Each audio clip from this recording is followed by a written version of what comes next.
This headline, border agents seizing $2.1 million worth of liquid methamphetamine at the Rio Grande City International Bridge.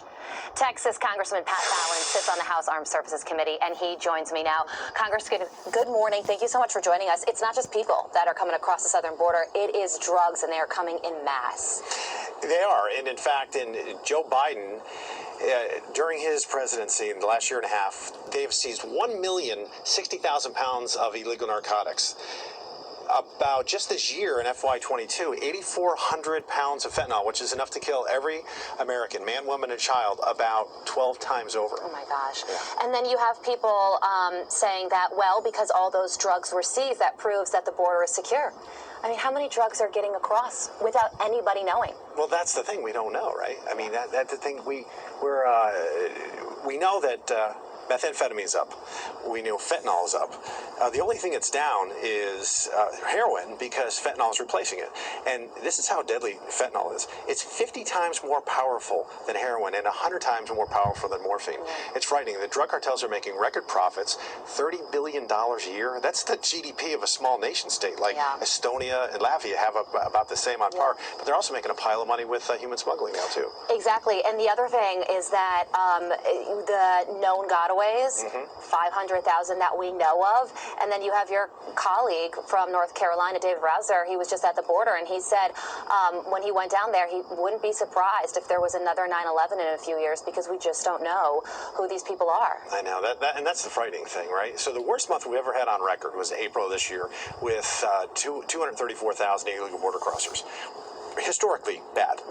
But to be eclipsed by the next month, which was May, with 240,000 illegal border crossers, about 3.1 million since Joe Biden has taken office, with about 800,000 known gotaways not only this year but last year as well. That's 3.9 million, which is more than 22 United States. And what Joe Biden has done is made every state a border state. Well, speaking of the president, you and 53 of your Republican colleagues are calling for President Biden to take a cognitive test. Here's a part of the letter that you signed. It says, quote, "We believe that regardless of gender, age, or political party, all presidents should follow the example set by former President Donald Trump to document and demonstrate sound mental abilities. While you have largely brushed aside these assertions as partisan political attacks, the left-leaning New York Times recently published an article outlining all of this in great detail." So do you have concerns over the president's mental fitness? Absolutely. In fact, I mean, we have a unique situation here. We got Ronnie Jackson, Admiral, and he was the personal physician of 3 United States presidents. And he has led on this letter several times because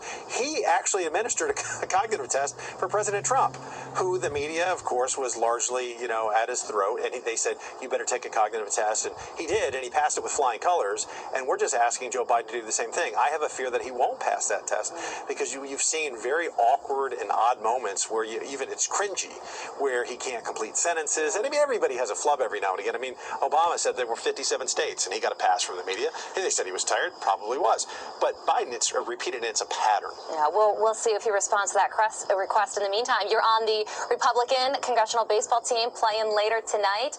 Yeah, won last year, 12 to 13, so it was pretty tight. Will we see a repeat? It was. I think we're going to see a Republican not only dominate in November, I think we're going to dominate tonight. It starts tonight? Well. I think it starts tonight. The reclaiming of our republic starts this evening. Well, it's fun to do, right? And it's a good camaraderie between you. Is it camaraderie between you and Democrats as well, the teams? Yeah, it's mostly because you're practicing with your own team, and you're getting up early in the morning and doing that. And what you're going to see is extremely slow baseball.